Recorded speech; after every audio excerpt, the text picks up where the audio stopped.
आप सबके हाथ जोड़ के नमस्कार बा। आज के समय में जो विद्यार्थी कोटा, इलाहाबाद और अन्य जगह फंसे हुए हैं, उनके लिए बाबा जोगी ने अच्छी पहल की है। उनको बस भेज करके अपने वापस उत्तर प्रदेश पहुंचा रहे हैं और ये बहुत बड़ी सराहनीय कदम है बाबा के माध्यम से। तो जोगी बाबा के माध्यम से जो काम हो रहा है, मैं आप लोग को एक संगीत के माध्यम से पहुंचा रहा हूं। ये हमारी खुद की रचना है। सुनिए, गाना इस प्रकार है। किताब कभी समेट तुहू, उठावा तुहू बस्ता। किताब कभी समेट तुहू, उठावा तुहू बस्ता। अब बाबा जोगी खोल दिहले जाए के रास्ता। अब बाबा जोगी खोल दिहले जाए के रास्ता। रुपया पैसा घटल बाटे, पेट पीठ सटल बाटे। रुपया पैसा घटल बाटे, पेट पीठ सटल बाटे।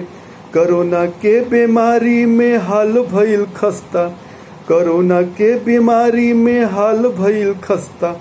अब बाबा जोगी खोल दिहले जाए के रास्ता। अब बाबा जोगी खोल दिहले जाए के रास्ता। कोटा इलाहाबाद से बाबा के बस पहुँचाई।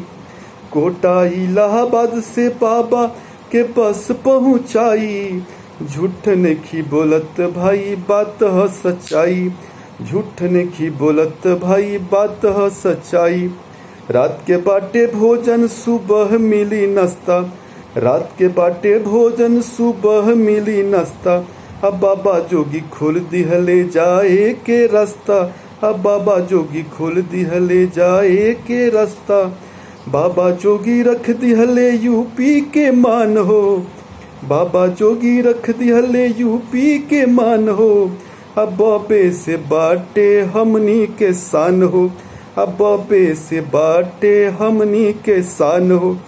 कहेले अरविंद, कहेले अरविंद, सब विद्यार्थी के दास्ता। कहेले अरविंद, सब विद्यार्थी के दास्ता। अब बाबा जोगी खोल दी जाए के रास्ता। या बाबा जोगी खोल दिहले जाए के रास्ता। या बाबा जोगी खोल दिहले जाए के रास्ता।